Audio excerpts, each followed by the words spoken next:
Do you think men see value in remaining a virgin until marriage?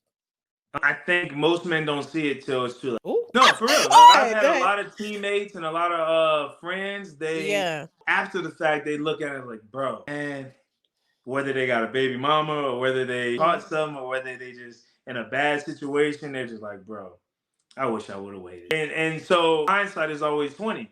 And look, heavy is the crown, right? So both pick your heart, right? Because look, being a virgin, you're gonna have some struggles. It's gonna be difficult too, right? But doing the opposite way and just wilding out and having a bunch of experience, you're gonna get some hard too. Don't think it's all gonna be sunshine and rainbows, right?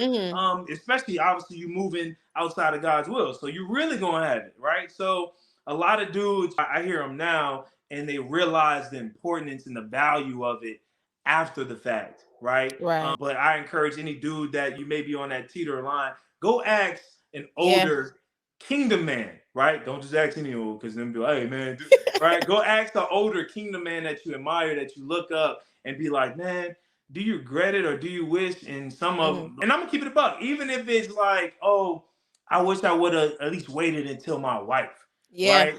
I think most men would say that, right? Because if Amen. not, you got to think, us as humans, we're creatures of habit. And us as men in today's society, where it's like, sex, get as many women as on your belt as you possibly can. If you so naive and so ignorant to think when you get married, you're just gonna say I do, and then all that is just gonna stop. You're gonna stop looking at women sexually. You're gonna stop desiring other women. You're gonna stop wondering what that's like, and that's like, it's not gonna happen. You have to train yourself to do that, because there's gonna come a time when you get married and y'all butting heads, right? You and your wife not seeing eye to eye, and she's not meeting your needs, or she's pregnant, or whatever the case may be. If you're trained in that and know what it's like to abstain and to walk firmly in that, you're not just going to be carried on by every temptation, right? Amen. That will come, right? But if you've trained your whole life to do that, man, when you say I do and things go bad, you're going to be like, all right, well, maybe I can get my needs met and then she'll be all right. Nah, you got to train that way. Amen. I love that you brought that up, because I truly believe, and I tell men a lot. I could go for women too, but I had to talk more with men. But I truly believe what you practice in your singleness, you will perform in your marriage, right? Why is that we think that, and I'm just gonna speak to men because the conversation just applies. But they think they're gonna run rampant, right? And never discipline their body, never say no to their urges, given at any opportunity that's presented. And then when you get married, like you said, that switch is going to go off. Maybe for a minute, because she's the finest that you ever seen, and the love is so strong, and she's just the cutest thing. Everything she do is so cute.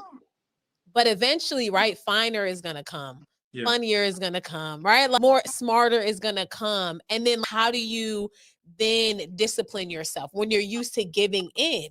You've never had a season where you said no to your body. Your body doesn't know what it's like to starve the flesh, right? And so I don't know how men, when they cross over, they just think your wife's not going to be enough.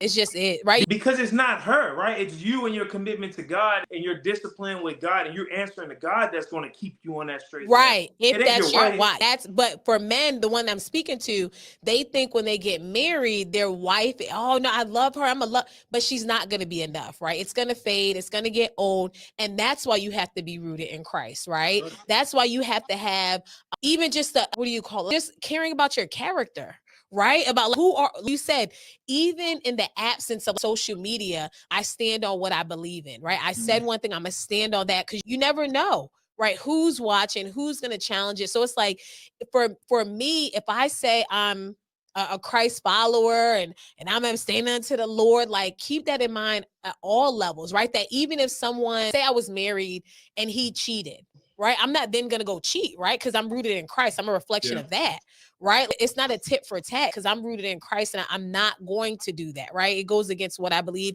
and what I stand on. So for a man, if temptation even comes your way, don't think about your wife. I want you to think about your commitment to Christ. That's who you don't want to disappoint, right? Exactly. So I love that. And I try to get, because I think people really are naive to think that their spouse is going to be enough forever to keep them. I'm like, baby, you got a rude awakening.